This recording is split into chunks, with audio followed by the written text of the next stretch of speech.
Hello friends, কেমন আছো সবাই? বলো। আমি তো মোটামুটি ভালোই আছি। তো আজকে একটু অন্যরকম একটা তরকারি করব। জানি না তোমরা কে খাও কি খাও না, তো আমার তো খুব সুন্দর লাগে। একটা ইলিশ মাছ নিয়েছিলাম, সেই ইলিশ মাছের মাথা, একটাই মাছ নেওয়া হয়েছিল, ওই জন্য মাথাও একটা। মাথাটা ভেজে তুলে নিলাম। দেখো অনেকটা তেল রয়েছে, আমি এখান থেকে একটু তেল তুলে নেব, কারণ এই তেলটা দিয়ে ভাত খেতে তো ভালো লাগে। তারপর আমি তেলটা একটু কমিয়ে এর ভেতরে দিলাম কালো জিরে, ফোড়নে দেবো। কালো জিরেটা যখন সুন্দর গন্ধ ছেড়ে যাবে তখন দিলাম তেজপাতা আর দেবো শুকনো লঙ্কা। তো এখানে তোমরা কাঁচা লঙ্কাও দিতে পারো। শুকনো লঙ্কা দিলে কী হয়, একটা আলাদা রকমের ফ্লেভার আসে, যেটা তরকারিতে মিশে যায় আর খুব সুন্দর লাগে খেতে। তো ফোড়নটা দেখো আমার ভাজা হয়ে গেছে। এবার আমি বেশ কিছুটা আলু কেটে রেখেছিলাম ডুমো ডুমো করে, যেভাবে আলুর তরকারির জন্য কাটি ঘুগনির জন্য, সেরকম আলু কাটলাম, কেটে রেখেছিলাম। সেই আলুটা দিয়ে দেবো।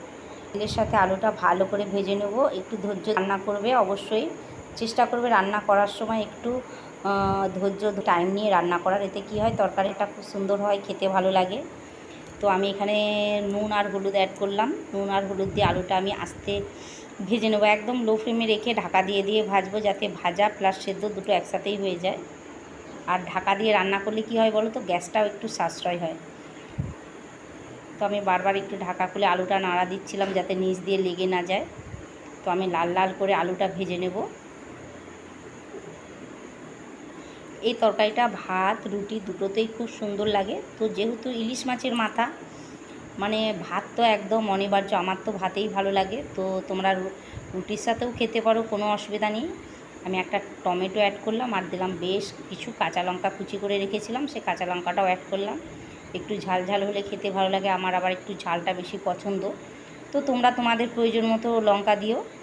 আর একটু কালারের জন্য কাশ্মীরি লঙ্কা গুঁড়ো দিচ্ছি এখানে, এটা অপশনাল, তোমরা নাও দিতে পারো, কোনো অসুবিধা নেই। এরপর দিয়ে দিলাম মাছের মাথাটা। এবার মাছের মাথার সাথে আলুটা আরেকটু ভালো করে কষিয়ে নেব। মাছের মাথাটা ভেঙে দিতে পারো, অ্যাকচুয়ালি এরকম নাড়া দিতে দিতেই দেখো খুন্তির সাহায্যেই আমি ভেঙে নেব। তো তোমরা আগের থেকে মাছের মাথাটা ভেঙে নিতে পারো, ভাজার সময়ও ভাঙা যায়। আমি আর ভাঙিনি, যেহেতু আমি তেলটা উঠিয়ে রেখেছি খাওয়ার জন্য আর কি, ওই জন্য আমি তখন মাছের মাথাটা ভাঙিনি। এরপর দিয়ে দেবো জল।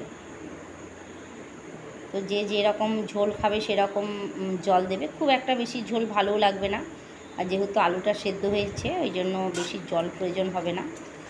তরকারিটা ফুটে উঠেছে, সব মিশিয়ে নিচ্ছি। মিশিয়ে আমি একটু ঝোল ঝোলেই রাখবো, কেন বলো তো, আলু তো ঠান্ডা হয়ে গেলে তরকারিটা একদম বসে যাবে।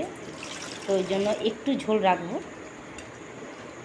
এখানে গরম মশলা অ্যাড করবো না, একদম বলছি গরম মশলা দেবে না, তাহলে ইলিশ মাছের মাথার গন্ধটা পাওয়া যাবে না। তো